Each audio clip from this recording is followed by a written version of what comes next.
Bien, empezamos en oración. En nombre del Padre, del Hijo y del Espíritu Santo. Señor Jesús, ofrecemos gracias por la bendición que estamos aquí en este lugar que tú consagraste con tu presencia, tus enseñanzas, tus sanaciones y sobre todo por sus opciones de amor en que nos redimiste en la cruz.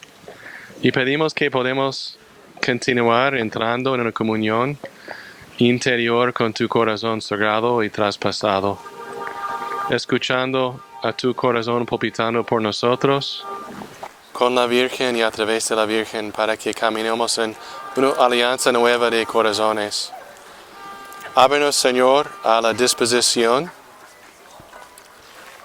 que quisiste comunicar a toda la Iglesia cuando enseñaste la oración aquí, a tu Padre Celestial, que también es nuestro Padre.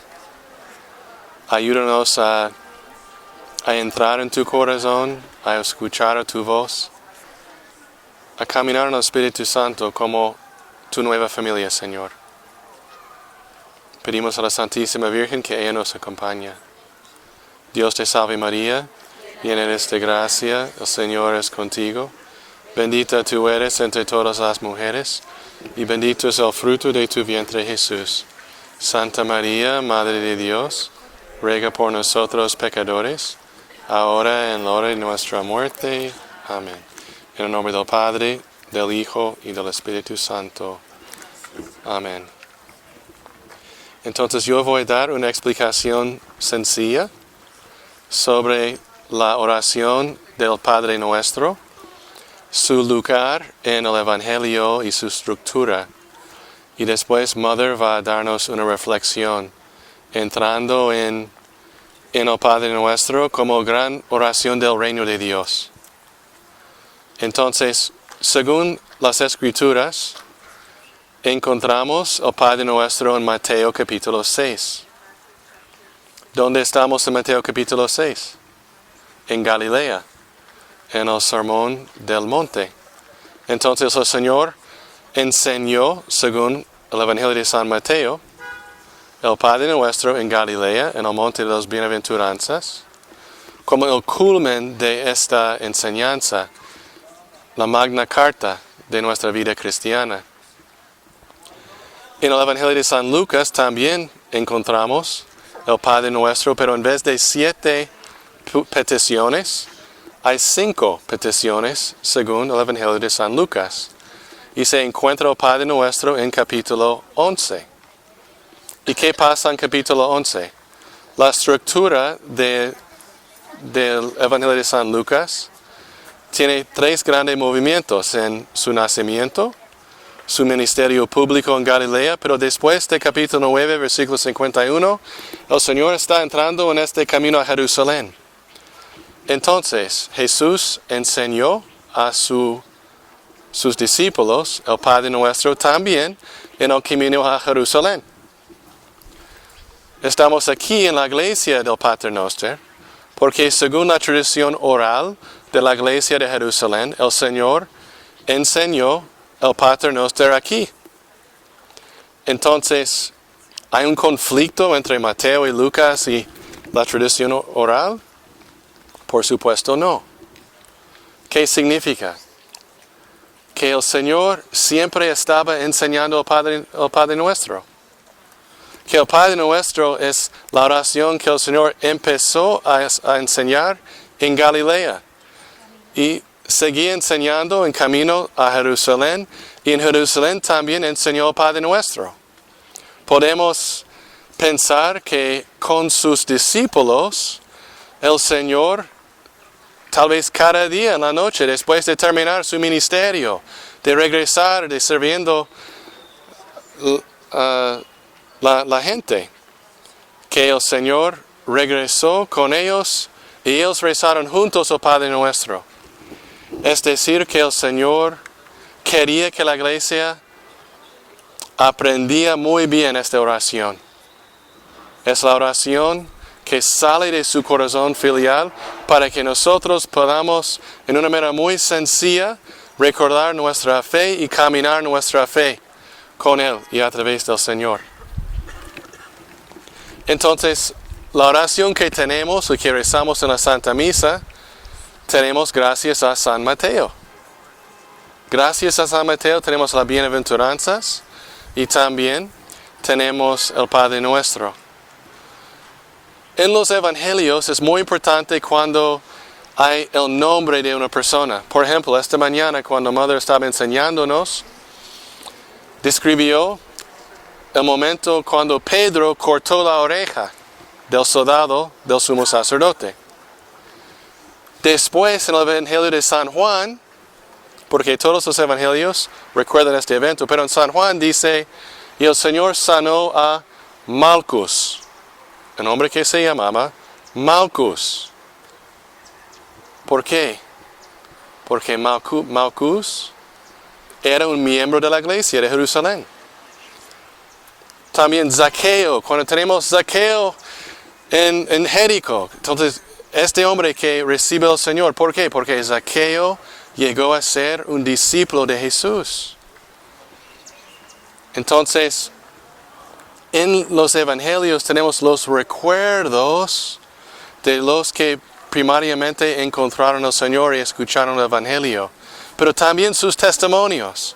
Imagínense que Malcus, que su testimonio a los demás es, el Señor me sanó en Getsemaní y ahora yo voy a seguir al Señor.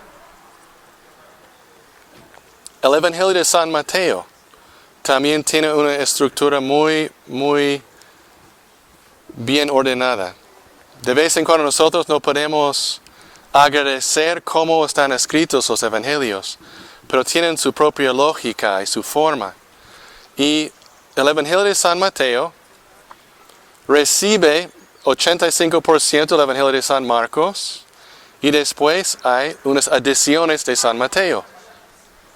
¿Y por qué? Porque San Marcos fue el secretario de San Pedro y San Mateo, al respecto de San Pedro, recibe su testimonio para escribir un evangelio. ¿Y para quiénes escribió San Mateo?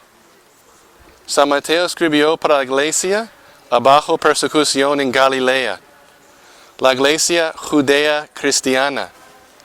Entonces, el Evangelio de San Mateo empieza con el libro del Toledo, la genealogía de Jesús, como Mesías, hijo de David, hijo de Abraham.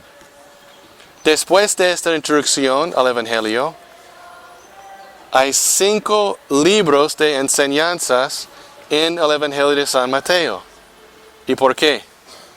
Porque el libro más importante en el Antiguo Testamento es el libro de Moisés, que nosotros llamamos el Pentateuco, que significa 5 libros, que es la ley de Moisés. Los primeros 5 libros. Entonces la forma, estructura del Evangelio de San Mateo es mostrando a una comunidad judea cristiana que Jesús cumplió perfectamente la ley de Moisés. Y adentro de este Evangelio, muy similar al Evangelio de San Marcos, tenemos 5 libros de enseñanza. Y estos libros, si podemos imaginar que un evangelio es una peregrinación, desde Galilea a Jerusalén. Y en esta peregrinación hay unas ventanas con mucha luz que siempre el Señor está iluminando la iglesia a través de estas ventanas. Y estos 5 libros de enseñanzas son estas 5 ventanas de luces en el Evangelio de San Mateo. Entre estos 5 libros de enseñanzas, el primer libro es el sermón, the Sermon on the Mount, el sermón de la montaña. Es el primer libro. Pero también Mateo 10, la vida misionera de la iglesia, segundo libro. Mateo 13, todas las parábolas del reino de Dios, tercer libro. Mateo 18, la gran enseñanza sobre el perdón es la vida de la iglesia interior entre los discípulos.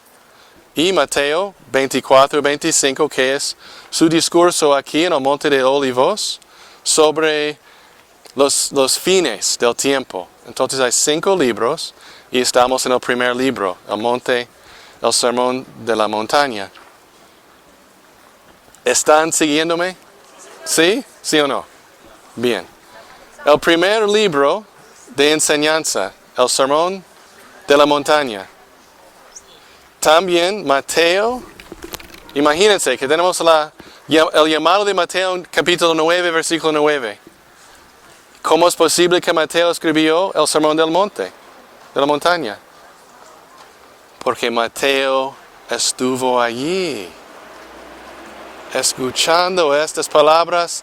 Tal vez en su corazón quería dejar su vida y empezar a seguir a Jesús, pero no podía todavía. Y después el Señor busca a su oveja perdida y llama a San Mateo. Y cuando San Mateo escribe las palabras del Señor, lo hace en una manera muy solemne. Empieza con las bienaventuranzas, que todos hablan de ellos que son pobres de espíritus, tercera persona plural. Pero al fin dice, y ustedes, benditos, alégrense ustedes cuando sean perseguidos por mi nombre. Entonces cambia el sermón del monte a un grupo, cual sea así, tercera persona plural, a nosotros. Significa que en la estructura del Evangelio de San Mateo, las bienaventuranzas cantaban o rezaban antes de cada libro de enseñanzas en el Evangelio de San Mateo. Porque las enseñanzas siempre empiezan con, y a ustedes, el Señor enseña directamente a nosotros. Cuando el Señor empieza a enseñar el sermón de la montaña, es como nosotros estamos subiendo el monte con el Señor. Entonces el sermón empieza con los mandamientos, donde el Señor dice, ustedes han escuchado que no deben matar, pero yo te digo, si tienes ira en tu corazón, tú estás matando. Entonces Él empieza a enseñar todos los 10 mandamientos, toda la Torah de Moisés. Entonces, subiendo este monte de formación cristiana, llegamos al culmen, a la cima del monte, donde el Señor enseña 3 cosas. El ayuno, la oración y dando limosnas. Se puede decir, para entrar a esta parte del monte, requiere generosidad, como Padre. Dar limosnas a los pobres. También requiere una purificación, ayuno. Pero cuando entramos en esta parte, la cima del sermón de la montaña, es donde el Señor enseña el Padre Nuestro. Entonces el Padre Nuestro, como una geografía espiritual, está a la cima del monte de la vida cristiana. Cada vez que estamos rezando el Padre Nuestro, estamos con Jesús en este monte de las bienaventuranzas. A la cima del monte rezando Padre Nuestro. Yo personalmente, cuando yo estoy celebrando la misa, atrás del altar, en mi corazón, estoy con el Señor rezando Padre Nuestro en el monte de las bienaventuranzas. Y hoy, ¿qué pasó? Una cosa nueva en mi vida y experiencia como sacerdote. Durante la misa, cuando estaba rezando el Padre Nuestro, sentía que estuve en la cruz con el Señor. Que en la cruz el Señor seguía rezando, Padre Nuestro, que estás en el cielo, santificado sea tu nombre. Enseñándonos siempre a rezar al Padre Nuestro. Entonces, el Evangelio de San Mateo, en su primer libro de enseñanza sobre la vida cristiana, a la cima, al centro, el corazón de este libro es el Padre Nuestro. Después que se aprende el Padre Nuestro, nosotros podemos bajar al monte, capítulo 6 y 7. Es donde el Señor habla sobre el amor a los prójimos y perdonar a los demás. Y regresamos a la vida normal. Entonces, la estructura del Padre Nuestro, que es una estructura perfecta. Perfecta. Vemos que hay una aclamación, Padre Nuestro que estás en el cielo. Entonces, esta aclamación tiene 7 peticiones. Cada petición, Padre Nuestro que estás en el cielo, santificado sea tu nombre, la primera petición. Pero hay 7 peticiones. Y cuando nosotros empezamos a contemplar las 7 peticiones y la lógica de las peticiones, vemos que las peticiones son un resumen de la vida y la predicación de Jesús y la misión de la iglesia. Tenemos la misión para santificar el nombre de Dios. Y también cada petición es como una luz. Y podemos imaginar que tenemos cada petición, 7 peticiones, así. 7 peticiones. Y si tengo una chispa, a match, how do you say match? Un fósforo. Fósforo. Un fósforo. Y yo aprendo cada petición, así, con una chispa. Entonces tenemos 7 luces y cada petición es como una vela. Imagínense conmigo. Y después tomemos las peticiones que estamos hablando así, pero vamos a hablar a quién. Padre Nuestro que estás en el cielo. Estamos rezando en esta dirección, ¿sí? Entonces es como tenemos 7 velas encendidas. ¿Pueden imaginar esta imagen? ¿Qué nos recuerda de qué? La menorá. Muy bien. La menorá. El Padre Nuestro es la menorá de la espiritualidad cristiana. Es la luz de Dios en el templo de Dios. ¿Y quiénes son el templo de Dios? Nosotros. La menorá de nuestro templo. Si estamos viviendo nuestra vida en una vida de conversión, tenemos 7 luces adentro, marcados por el Padre Nuestro. Y la menorá. La menorá estuvo en el lugar santo del templo, antes de entrar el santo de santos. Pero en un momento, recordamos los macabeos, que cuando ellos querían reconsagrar el templo después de la desecración del templo por los griegos, y ellos incendiaron los 7 velas de la menorá, solamente tenían aceite suficiente para un día. Pero tuvieron que preparar aceite para la menorá y requiere 8 días para preparar el aceite.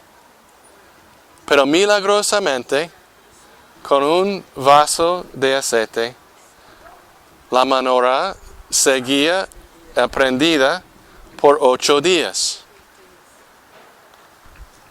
Entonces, por eso tenemos la celebración de Hanukkah. Y Hanukkah tiene unas menores para la casa. Menorás. Para que entendamos por qué hay diferentes números de velas. La menorá en el templo, 7 velas. Esta es la menorá principal. Pero en las casas, durante la celebración de Hanukkah, tienen las menorás de 8 velas, recordando los 8 días que la menorá del templo estaba prendida milagrosamente. La fiesta de las luces. En unas casas o en unas sinagogas. También hay una vela que se llama la shamash. Shamash significa el asistente. Entonces, la shamash es una vela que está al lado de la menorá. Y si tienes una menorá en la casa con 8 velas, y la shamash tienen 9 velas. Entonces, cuando hemos hecho nuestra visita a Domus Galilei y hemos visto una menorá de 9 velas, pero no hay 9 velas en una menorá. Principalmente hay 7 en el templo, 8 en la casa y una vela extra que es shamash. Bien, entonces el Padre Nuestro es una oración tan profunda y tan importante que es la vela que da luz al templo de Dios permanentemente. Y como el Señor enseñaba el Padre Nuestro en Galilea, en Judea, en Jerusalén y todas partes, también nosotros queremos rezar con mucha reverencia la oración que el Señor nos enseñó. Entonces vamos a pasar brevemente a las peticiones. La lógica del Evangelio de San Mateo. 5 libros de enseñanza. 7 peticiones en el Padre Nuestro, la menorá de la vida espiritual. Y en Mateo también hay un camino de 7 montes. Es decir, la vida de Jesús es la luz del mundo. La vida de Jesús es una menorá. La vida de Jesús es la nueva creación. Entonces, el Padre Nuestro, como menorá en el centro de la enseñanza del primer libro de las enseñanzas de Jesús, también es un recuerdo de los 7 montes de la vida de Jesús que tenemos en el Evangelio de San Mateo, que son los gestos, milagros, enseñanzas, llamados, persecuciones, pasión, muerte y resurrección, y el gran mandato misionero a los apóstoles. Padre nuestro que estás en el cielo. Nosotros, hermanos y hermanas, somos bendecidos que llamamos a Dios nuestro Padre. San Pablo en Gálatas capítulo 4 y Romanos capítulo 8 dice que hemos recibido el Espíritu Santo en nuestros corazones, a través de quien nosotros gritamos, Abba, Padre. Como Mother nos enseña, la misma oración que Jesús hizo en el Monte de Olivos, en Getsemaní, es el nombre con lo cual nosotros llamamos a Dios. Entonces no es una relación abstracta. Padre Creador, que rezaban los paganos. O Padre de mi pueblo, que rezaba Israel, que es un gran título. Nuestro Padre, que Moisés rezó en Deuteronomio. Pero nosotros, cuando decimos Padre Nuestro, nosotros estamos rezando con Jesús, con el Señor. Que la relación que Jesús tiene con su Padre Celestial es la relación que todos nosotros hemos recibido como nuestra herencia espiritual por el Espíritu Santo en nosotros. Padre Nuestro. Y Jesús es el único que revela la verdad sobre el Padre. Cuando Él dice en San Juan, yo soy la verdad, Jesús está enseñando sobre la verdad, sobre Dios, su Padre. Y dice, el Padre y yo somos uno. Yo solamente hago lo que mi Padre quiere que yo haga. Entonces, el Padre Nuestro, se puede decir, empieza con la enseñanza principal del cristianismo, que traducimos en el credo con la palabra homoousias, consubstancial. Jesús, el Hijo del Padre, y nosotros usamos con Jesús a Él, Padre Nuestro. Pero también, ¿qué pasa? no puedo rezar a mi Padre. Bien, es posible. Y todos nosotros, yo creo que, espero que hemos hablado a Dios Padre así. Padre, por favor, ayúdame en mi Getsemaní, o mis problemas, o ayuda a mi familia, Padre, por favor.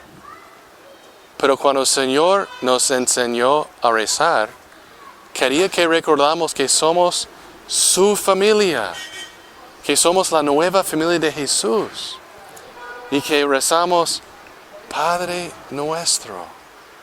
Somos la familia de Dios, que estás en el cielo. Santificado sea tu nombre. El nombre de Dios. El nombre de Dios significa que el Señor está confiando su persona a nosotros. Si yo comparto mi nombre con ustedes, me llamo Padre Joe, significa que estoy abriendo mi corazón a ustedes. Y espero que cada vez que dicen mi nombre, Padre Joe, dicen con amor y respeto, con cariño. Me encanta esta palabra latina. Con mucho cariño, Padrecito, Cafecito, Diecito, Virgencita, Dulcito, lo que sea, ¿sí? Entonces, cuando el Señor reveló su nombre en Éxodo 3, en el Antiguo Testamento, fue un momento de vulnerabilidad de Dios. Él también está confiando a nosotros su persona. Solamente digan las cosas buenas de mí. Represéntanme bien. Y Jesús, que es el solo que sellado con el amor del Padre, que revela al Padre, también está pidiendo a nosotros, por favor, no desacralizan el nombre de Dios. Y el segundo mandamiento, ¿qué es? No usan el nombre de Dios en vano. ¿Qué significa las palabras? Pero también significa cuando rezamos con corazones vacíos. O una vida que no representa la verdad de Dios. Tenemos el nombre de cristiano. Y cuando nosotros no actuemos como cristianos, nosotros estamos desacrando el nombre de Dios. ¿Por qué? Porque Dios no está aquí para proteger su propio nombre. Dios ha confiado a nosotros la santidad de su nombre. Entonces nosotros estamos rezando, santificado sea tu nombre, siempre en todas partes, que nosotros seamos un pueblo fiel a Dios. Que somos cristianos verdaderos en palabra y obra. Venga a nosotros tu reino.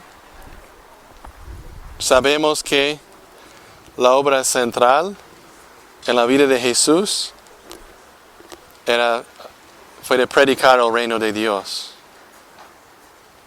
Y en el Nuevo Testamento, el reino de Dios se dice 122 veces, si me acuerdo bien.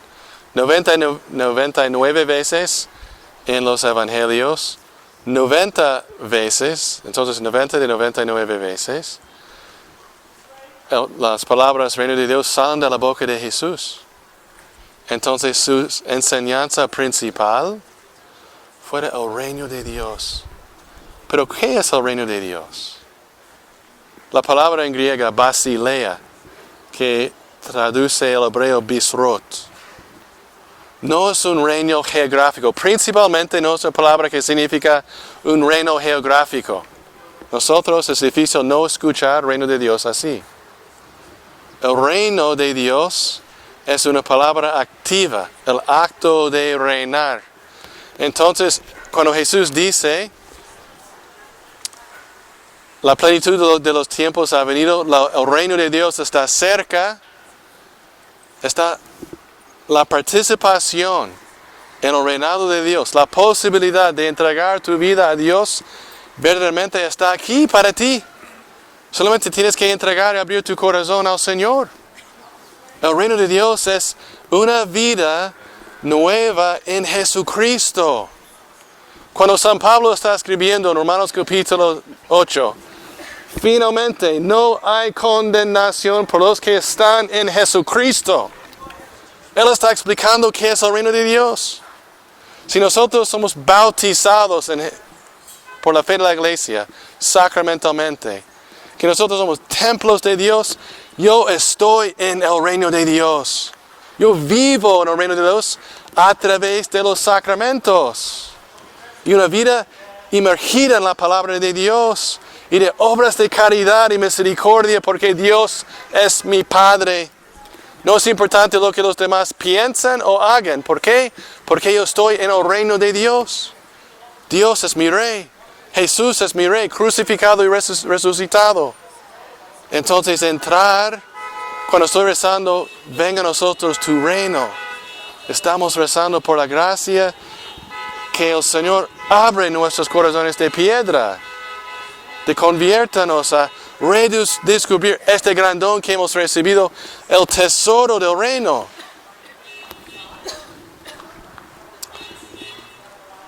Hágase tu voluntad. Yo creo que Madre nos ha dado la enseñanza esencial sobre esto hoy en la mañana. Hágase su voluntad. La oración de la Virgen en la Anunciación, la oración de Jesús en Getsemaní, la oración de cada cristiano. Hágase en mí tu voluntad, Señor. En la tierra, en mi vida, en mi familia, en mi plan de vida, con mi carne en que yo estoy batallando ahora mismo, hágase tu voluntad en mí, Señor. Cuando nosotros rezamos con fe, es una liberación de nosotros mismos, hermanos y hermanas. Hágase en mí tu voluntad. En la tierra, San Leo el Grande dice, la tierra es nuestro cuerpo. Estamos pidiendo la conversión. Nuestro pan de cada día. Todo cambia en el Padre Nuestro con este versículo. Los demás tienen una estructura muy sencilla. Y gramáticamente dice, venga a nosotros tu reino. Hágase tu voluntad en la tierra como en el cielo. Nosotros decimos, danos hoy nuestro pan de cada día. Pero el griego no es así. El griego empieza con las palabras, nuestro pan. Entonces los otros 6 peticiones, los otros 6 velas, la petición está al final. Pero en el centro no. ¿Y por qué? Porque en la lógica semítica hebrea, la cosa más importante no está en el fin. La cosa más importante está en el centro. Es decir, tenemos 7 peticiones, 7 velas. Entonces, 3 velas en cada lado y tenemos una vela más grande en el centro. Y la manera de escribir que la vela es más grande es que la palabra no está al fin de la petición, pero al principio de la petición. En medio, la mitad, en medio, y también en la frase empieza con nuestro pan, cada día danos. Esta es la traducción directa. Entonces, sígueme un momento. Estamos en un monte con San Mateo, ¿sí?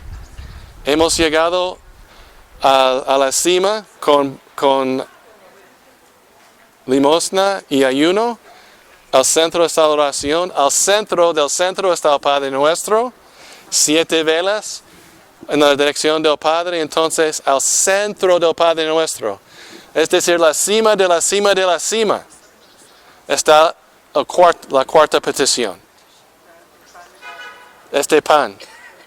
La palabra griega es epiousian, que no está en el Antiguo Testamento y tampoco el Nuevo Testamento. Y no sabemos por qué, pero es una palabra que tenemos allí. Y el doctor de las Sagradas Escrituras de la Iglesia, San Jerónimo, cuando él vino a este lugar y tradujo las Escrituras de griego y hebreo a latín, en la Vulgata, él hizo la traducción así: substantialitur. Danos hoy este pan substantialitur. Entonces la traducción de San Jerónimo no era, danos hoy nuestro pan de cada día, Este pan substantialitur en latín. ¿Y por qué? Porque Jesús está hablando de un pan que es el pan de vida. Jesús está hablando de un pan que no solamente es un don. El reino, el nombre, el perdón de pecados son dones de Dios maravillosos. Pero hay un don más grande que todos los dones. Hay un don que está a la cima de la cima de la cima, que es el corazón del reino de Dios, que cambia el corazón humano, que es la luz de las luces, y es este pan substantialitur. Entonces, el Padre nuestro está enseñándonos sobre el don que Jesús va a dar a la iglesia en el cenáculo, en el Jueves Santo, el don de la Eucaristía, que es el pan del cielo, es Jesús. Entonces estamos pidiendo de Dios, Señor, da a nosotros este pan. Danos sacerdotes que celebran la misa con dignidad y humildad. Danos parroquias y tabernáculos y pan. No tienen pan en Venezuela. Madre está mandando hostias a Venezuela. Tenemos que rezar al Padre nuestro aquí. Señor, danos pan para el pueblo de Venezuela, que pueden celebrar la Santa Misa. Este es el pan de vida. Y este es el pan que es el centro del reino de Dios. ¿Y cómo va a entrar en nosotros? ¿Qué está pidiendo en nosotros? Cuando estamos en la cima de la cima de la cima del monte. Perdona nuestros pecados como nosotros perdonamos a los que nos ofenden. Entonces, cuando estamos bajando de la cima, recibiendo este pan, la señal, la luz que nosotros somos hijos del Padre, es que podemos perdonar. Que es el gran milagro para el corazón humano. Todos nosotros sabemos que difícil puede ser perdonar. Pero la obra principal de esta obra, que el reino de Dios entre en nosotros, es que podemos perdonar a los demás. Y estamos pidiendo al Señor, júzgame con la misma misura con la cual he juzgado a los demás. Perdona nuestras ofensas como también nosotros perdonamos a los que nos ofenden. Bien, Mother tiene una enseñanza muy profunda sobre este camino que se llama el ciclo de divina misericordia. Bien, no nos dejes caer en la tentación. Brevemente, la palabra, confiamos en nuestras instrucciones, pero estoy tratando de compartir un poquito más con ustedes. La palabra no es exactamente tentación. El griego es peresmos, es la misma palabra que Mateo y Lucas y Marcos usan para describir la confrontación de Jesús con el demonio en el desierto. Viene del Antiguo Testamento y para sentir qué es la palabra, se puede decir la prueba. En vez de no nos dejes caer en la tentación, es, Señor, por favor, no me manda a la prueba. No mándame a la prueba. Porque soy débil. Y es una petición de un pueblo en el éxodo. Un éxodo nuevo. Señor, por favor, abre los caminos. No nos dejes caer en la tentación. No me pongas a la prueba. Y líbranos del mal. El griego también es muy fuerte aquí, porque es del mal, de el mal. Y como empezamos con santificando su nombre, estamos y líbranos del mal. Maligno o el mal, es decir, Satanás, el demonio y el reino contrario de Dios. Líbranos del mal, esta vida pasada, el reino del pecado y la carne y el demonio. Y líbranos, Señor, de todo mal. Entonces, hemos aprendido que el Padre Nuestro es una oración que Jesús nos enseñaba en muchas partes de la Tierra Santa. No solamente aquí, pero en Galilea, en Judea, tal vez todas las noches con los apóstoles fue la oración central para subir el monte de las bienaventuranzas y también para recordar cuando bajamos que estamos hijos del Padre. Es un resumen de toda la vida, la misión del Señor y la iglesia. Y cuando estamos rezando es como una menorá nueva de la iglesia, el pueblo de Dios, ofreciendo estas luces al Señor que nos escuche para que nosotros, en su Hijo y a través de la Santísima Virgen, seamos luz del mundo. Estas menorás pequeñas que son fieles cristianos. Amén. Y recordemos que desde este pequeño lugar el Señor enseña a toda la iglesia hasta el fin de los tiempos cómo orar. Y si le piden al Señor, enséñanos a orar, y Él responde con el Padre Nuestro, ¿qué quiere decir esto? Que esta era la forma en que Jesús oraba. No solamente enseña una oración para nosotros, sino que comparte su forma de orar. Desde el principio, la razón que Dios Padre envía a su Hijo no solamente es para salvarnos, vayan apretándose, sino que es para enseñarnos el verdadero rostro del Padre. Por eso cuando dice Padre Nuestro y revela la bondad del Padre, es una conclusión de todo lo que ha pasado haciendo, especialmente su vida pública, hablando de la bondad de su Padre. Incluso cuando da las gracias por los sencillos, que comprende sus misterios, que dice Padre bueno. Cuando habla sobre cómo el Padre provee por todas nuestras necesidades, provee por el pan, provee por todo lo que necesitamos, dice, si ustedes que son padres, si un hijo les pide un pan, no le dan una piedra, ¿qué más hará el Padre de los cielos, que es un Padre bueno? O sea, es impresionante oír muchas veces a Jesús hablar de su Padre como Padre bueno. ¿Por qué lo hace de esa manera?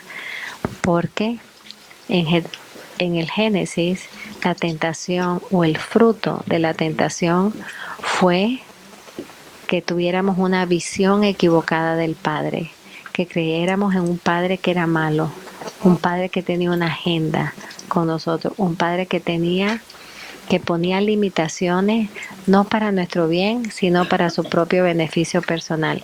El demonio lo que hace en el Génesis es enturbiar ante los ojos de Adán y Eva la verdadera visión del Padre, y entonces dejan de sentirse hijos y rechazan la paternidad de Dios.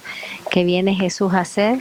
A Él enseñarnos con su propia vida a amar al Padre, a descubrir que el Padre es bueno, que Él todo lo que hace es por amor a nosotros y que siempre está disponible a darnos lo mejor. San Pablo lo diría, todo lo bueno que recibimos viene del Padre. Lo bueno viene del Padre. Lo malo no viene del Padre. ¿Y por qué siempre cuando hay cosas malas se le echan culpa al Padre? Es culpa de Dios. Esa es la misma tentación del Génesis. Y Jesús quiere enseñarnos con toda su vida el rostro del Padre, que es rostro de amor, el corazón del Padre, que es corazón de bondad. Y segundo, que el Padre es Padre de todos. Y por lo tanto, a todos sin excepción, dice San Pablo, nos da lo mejor que tiene en su corazón. En el Padre no hay élite, no hay un grupo, el Padre, todos somos sus hijos y a todos nos da lo mismo por igual. Entonces aquí es un lugar de pedir que el Señor sane a veces las imágenes con que crecimos, ¿verdad? A veces nos metían miedo cuando éramos niños. Gracias a Dios a mí no me pasó, pero a mucha gente tiene una visión equivocada del Padre. Le tienen miedo a Dios porque creen que Dios es un Dios castigador, juzgador, que está chequeándote, viéndote para ver en qué te equivocas y castigarte. Nada de eso es la visión verdadera del Padre. Esa visión la hace el demonio para separarnos de nuestro Padre. Nuestro Padre, hermano. Tenemos Padre y tenemos Madre. Somos familia de Jesús. Su Padre es nuestro Padre. Y la que era su madre, en la cruz la hizo nuestra madre. Entonces, el nuestro Padre o la nuestra madre, el pasar de que eran suyos y ahora Él los llama nuestro, quiere decir que ya hemos pasado a ser parte de la familia de Jesús, que su Padre es mío, es tuyo, es nuestro, y que su madre, aquella que fue su madre, milagrosamente su madre, que vivió dedicada totalmente a Él, en la cruz ya no es solamente su madre, sino como un regalo inmerecido, Él la dona como nuestra madre. Así es que es un lugar de, mientras cantemos el Padre Nuestro, yo no sé en qué quieren cantarlo, en español, en latín. Latín, español, Porque aquí cantemos, tomémonos de la mano, porque si tenemos un solo Padre y tenemos una sola Madre, ¿quiénes somos nosotros? Hermanos. Pero no somos hermanos sentimentalmente, ¿ah? No somos hermanos sentimentalmente, somos verdaderamente hermanos. Por nuestras venas, no físicas, por nuestras venas espirituales corre una misma sangre. Y es la sangre de Cristo derramada en la cruz, donde nos reconcilia con el Padre y donde nos da a su Madre. Entonces, en ese tomarnos las manos como hermanos, tomemos las manos del mundo entero, especialmente hoy que en el mundo entero se está orando por los 300 millones, hermano, de cristianos perseguidos. 300 millones.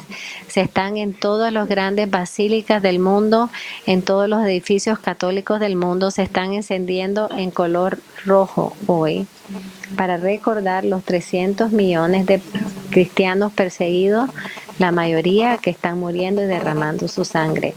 Nuestros hermanos perseguidos por la fe y dando su vida por la fe. Entonces, abracemos también a todos nuestros hermanos que en el mundo entero, en diferentes formas, en diferentes grados, están siendo perseguidos por reconocer a su Padre, por reconocer a la Virgen como madre, por reconocer a Cristo como su hermano mayor. ¿En qué cantamos? ¿Latín?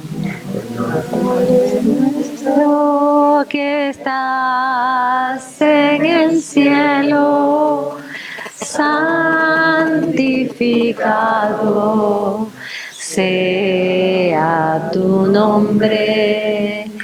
Venga a nosotros, venga tu reino, hágase tu voluntad, así en la tierra como en el cielo. Danos hoy nuestro pan de cada día.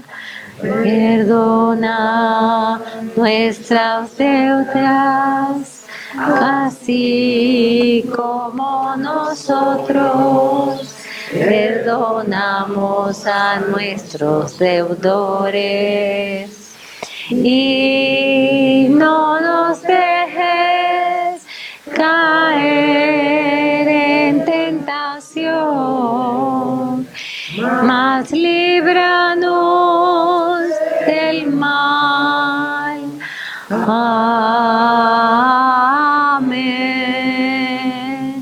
Amén.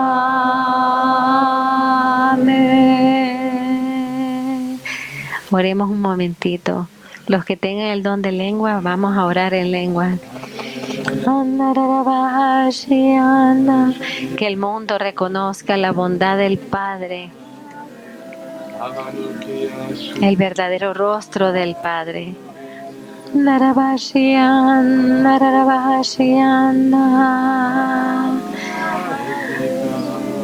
Padre, te amamos. Padre, te damos gracias.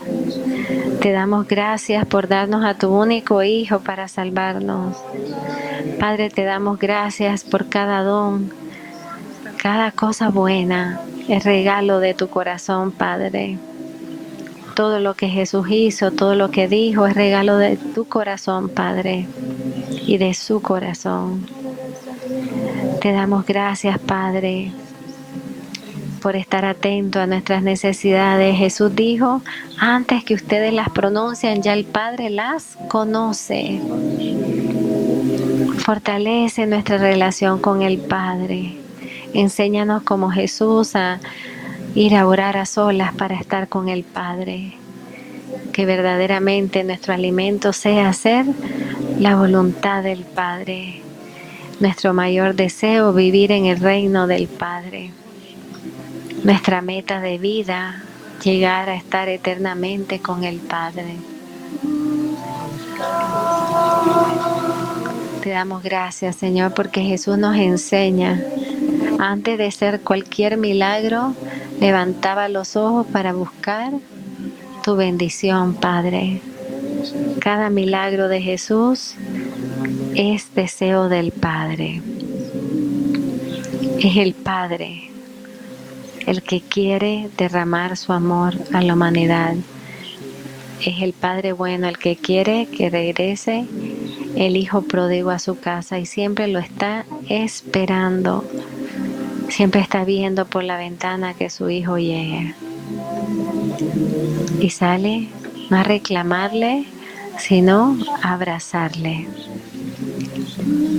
Gracias, Padre, por el ciclo de la misericordia, por darnos a través de Cristo y su sacrificio los 7 sacramentos que nos devuelven a tu corazón paterno. Y gracias, Padre, porque Jesús ha abierto las puertas del cielo para que nosotros podamos regresar a la casa del Padre a vivir eternamente con Él. Amén. El Señor esté con ustedes. Con tu espíritu. Dios Todopoderoso, nuestro Padre, les bendiga en el nombre del Padre, del Hijo y del Espíritu Santo. Amén.